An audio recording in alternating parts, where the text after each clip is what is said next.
I never thought I'd be standing at my own father's funeral as a complete stranger. But here I am, watching through the iron gates of Meadowbrook Cemetery as dozens of people I should know, people who should know me, gather around a mahogany casket that holds the man who raised me for the first 12 years of my life. My name is David Mitchell, and according to every official record, every family photo, and apparently every memory of the people inside those gates, I don't exist. But I remember everything. I remember Dad teaching me to ride a bike in our backyard. I remember Mom's Sunday pancakes and how she'd always make mine in the shape of Mickey Mouse ears. I remember my sister Sarah practicing piano while my brother Jake complained it was too loud for his video games. I remember being part of the Mitchell family. The question that's been eating at me for 15 years is, why doesn't anyone remember me? The funeral director approaches the podium, and I know it's time. My hands are shaking as I push open the gate. The metal hinges creak like a warning, and several heads turn in my direction. I see confusion ripple through the crowd like stones thrown into still water. Sarah, now 27 and wearing a black dress I've never seen, looks at me with a polite curiosity reserved for strangers. Jake, 25 and sporting a beard that makes him look older than his years, follows her gaze with mild interest. But it's my mother's reaction that stops my heart. She looks at me with the same expression she might give a lost tourist asking for directions, kind but completely blank. There's no recognition, no spark of memory, nothing that suggests she spent 12 years of her life loving me, worrying about me, being my mother. "Excuse me," I say, my voice carrying further than I intended in the hushed cemetery. "I'm sorry to interrupt, but I believe there's been some mistake." The funeral director pauses, his practiced composure flickering slightly. "I'm sorry, sir, but this is a private service. Are you perhaps looking for a different?" "My name is David Mitchell," I interrupt, looking directly at my mother. "Robert Mitchell was my father too." The silence that follows is deafening. I can hear the wind moving through the oak trees, the distant sound of traffic, my own heartbeat thundering in my ears. Sarah and Jake exchange glances, and I see Jake's hand move protectively toward Mom's elbow. "I'm sorry," Mom says, her voice gentle but firm, "but there must be some confusion. Robert and I only had 2 children.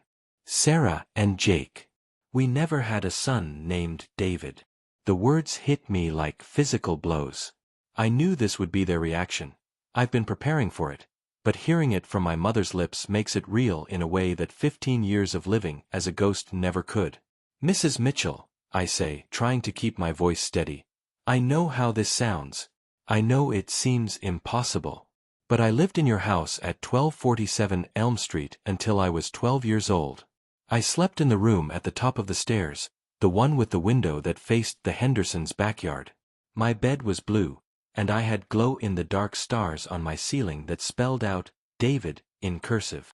I watched their faces for any flicker of recognition, any crack in the wall of their certainty. Instead, I see growing concern and what might be fear. Jake steps forward slightly. "Look, buddy, I don't know what kind of game you're playing here, but this isn't the time or place. My family is grieving, and I'm grieving too," I say, and my voice breaks despite my efforts to control it. "He was my father. I loved him just as much as you did." The police officer's name is Detective Martinez, and she has kind eyes that almost make me believe someone might finally listen to my story. We're sitting in a small room at the precinct, the fluorescent lights humming overhead like anxious insects. The Mitchell family requested that I be removed from the cemetery, but Martinez seems more interested in understanding than arresting. "Tell me about your childhood with the Mitchell family," she says, her pen poised over a yellow notepad. "Start with your earliest memory." I close my eyes and let myself drift back to a time when I knew exactly who I was and where I belonged. I was maybe 4 years old. Dad was teaching me to tie my shoes in the living room. The couch was this awful green color that Mom always complained about, but Dad said it was the most comfortable thing in the world. There was a coffee stain on the left armrest from when Jake spilled his chocolate milk during Saturday morning cartoons. Detective Martinez writes something down. "What happened when you turned 12? This is the part I've never been able to fully explain, even to myself. I woke up in a hospital in Denver.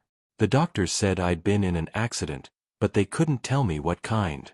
I had no identification, no memory of how I got there.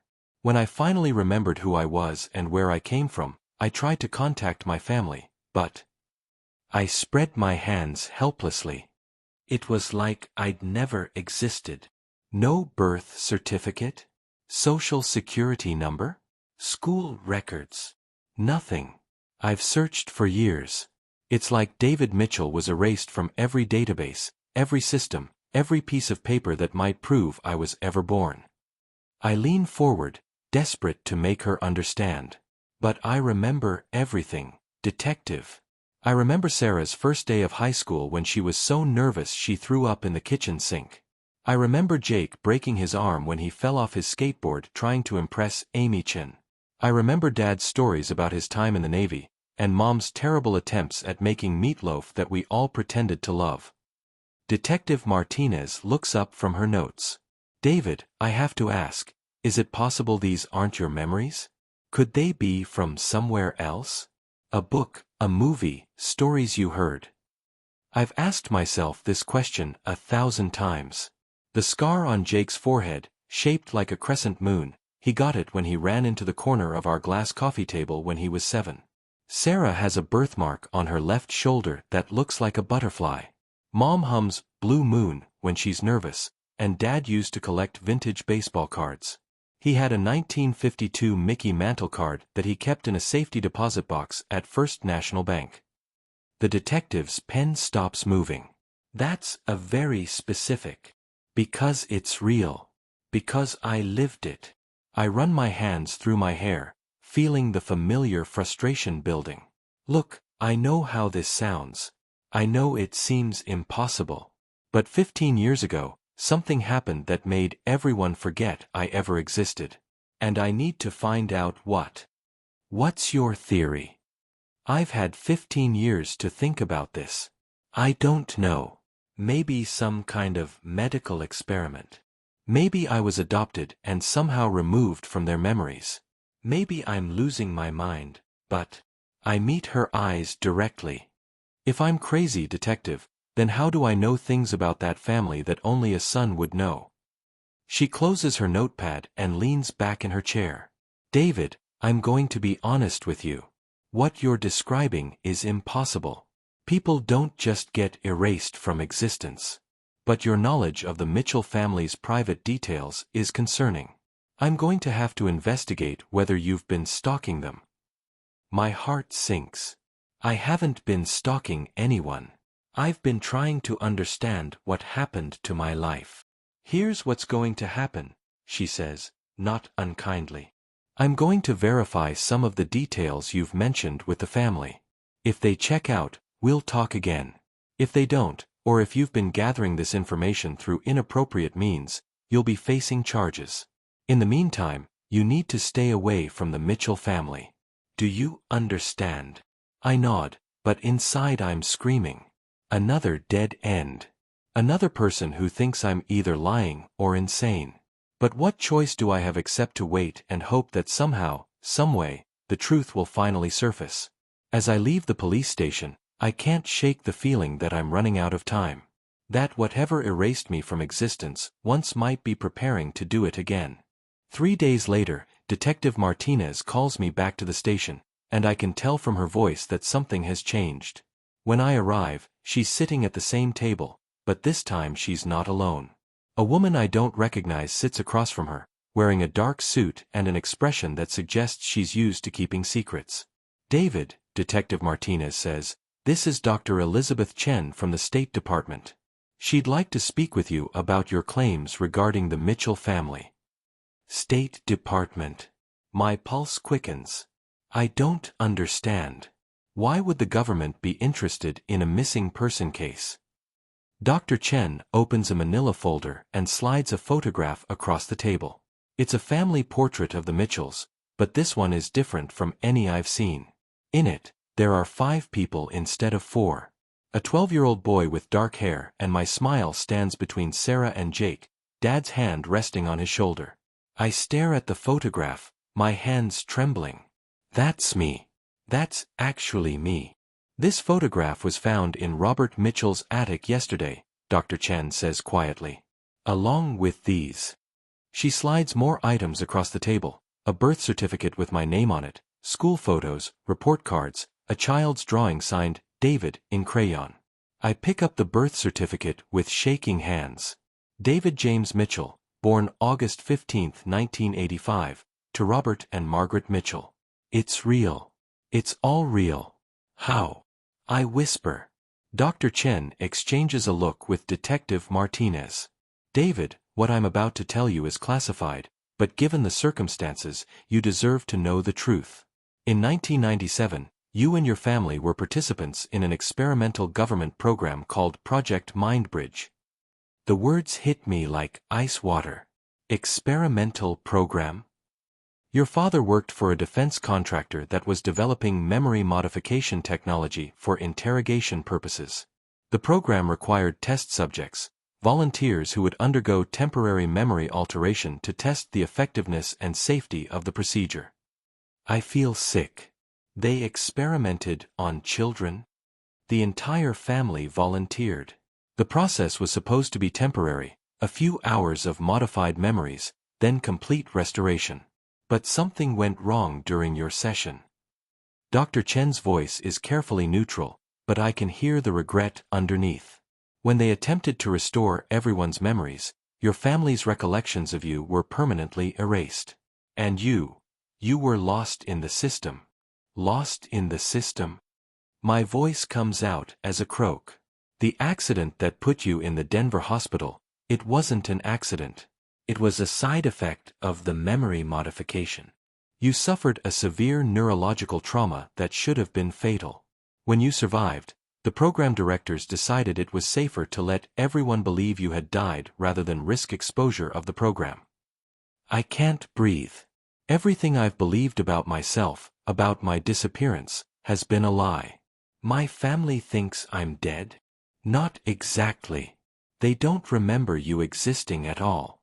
The memory modification was too thorough. Dr. Chen leans forward. David, the only reason we're telling you this now is because Robert Mitchell spent the last 15 years of his life trying to remember the son he knew he was missing. He never gave up searching for the truth. She slides another document across the table. It's a letter in my father's handwriting, addressed to me. He wrote this 6 months ago, when his investigation finally led him back to Project Mindbridge.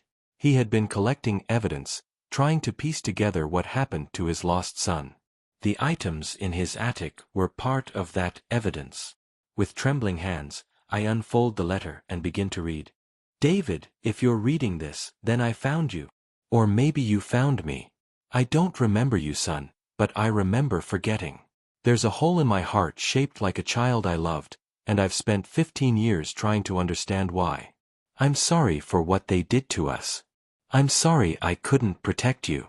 But I never stopped looking, and I never stopped loving the son I couldn't remember. Tears streamed down my face as I read his words. He did remember. Somehow, some part of him remembered. What happens now? I ask. Dr. Chen closes the folder. Now, David, you get to decide whether you want your family to know the truth. The decision to tell my family the truth should be simple, but as I sit in Dr. Chen's government sedan outside 1247 Elm Street, I realize nothing about this situation is simple. Through the living room window, I can see my mother, Sarah, and Jake gathered around the kitchen table, probably going through Dad's belongings.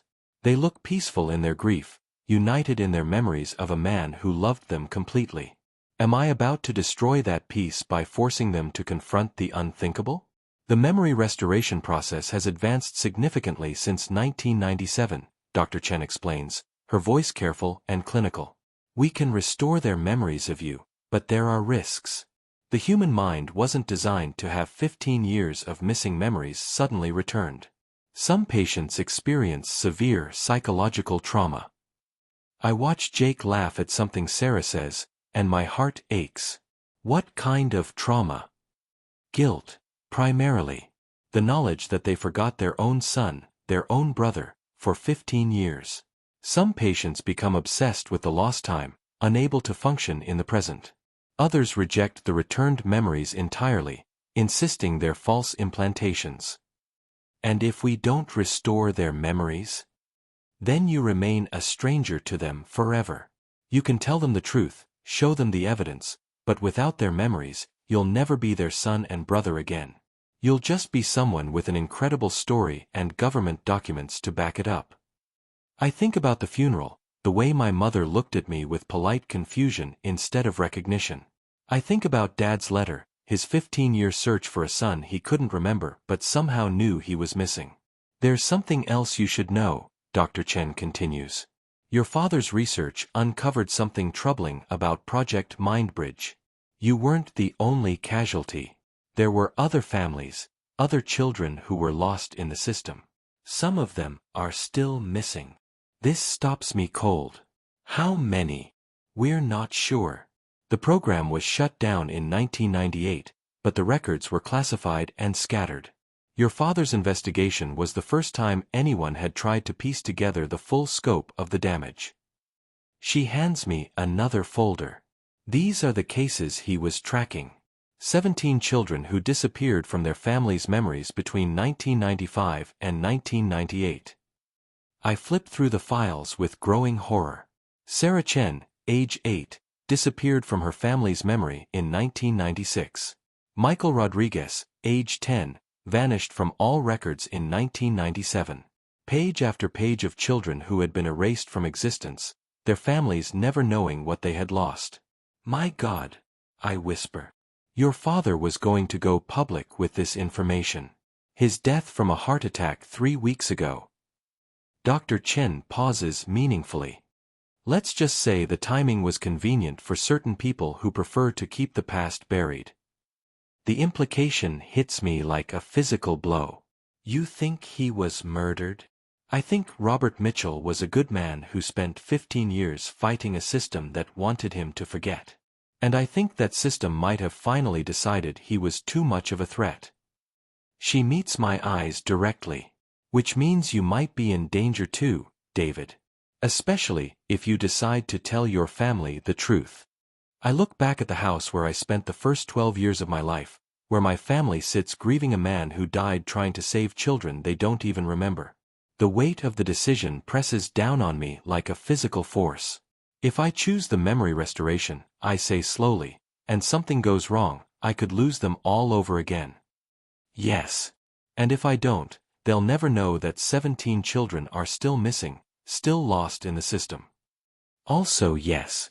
I think about Dad's letter, about his promise that he never stopped looking and never stopped loving the son he couldn't remember. I think about the other families out there, living with holes in their hearts shaped like children they can't recall. Dr. Chen, I say, what would my father do? She's quiet for a long moment. Then, he would fight for every single one of those missing children, no matter the cost. I take a deep breath and make the decision that will change everything. Then that's what we're going to do. But first, my family deserves to know who their father really was. The memory restoration procedure takes place in a sterile medical facility that Dr. Chen assures me is completely secure. My family sits in separate rooms, electrodes attached to their temples, while I pace the observation deck like a caged animal. 15 years of separation, of being a ghost in my own life, comes down to the next few hours. The process begins with Sarah, Dr. Chen explains through the intercom. As the eldest, her memories are the strongest foundation. If successful, she'll remember you first, then we'll proceed with Jake and your mother. On the monitor, I watch my sister's face as the machine hums to life. Sarah's expression is peaceful, trusting. She has no idea that in a few minutes, her entire understanding of her family will be transformed. Then her eyes snap open, wide with shock and recognition. David, she whispers, and the word carries 15 years of love, loss, and sudden understanding. Oh my God, David. She rips the electrodes from her head and stumbles toward the observation window, tears streaming down her face. Where have you been? We looked everywhere for you. Mom and Dad searched for months before. She stops, confusion clouding her features. But that's not right. We didn't search. We didn't remember. Sarah. I press my hand against the glass separating us. I'm here. I'm real. And I remember everything. The process continues with Jake, then Mom, and each restoration is like watching someone wake up from a 15-year coma. Jake's first word is my name, spoken with the protective love of a brother who once tried to teach me to skateboard. Mom collapses when her memories return, sobbing apologies for forgetting, for not looking, for letting me disappear. But when we finally embrace in the facility's reunion room, I realize that the real work is just beginning.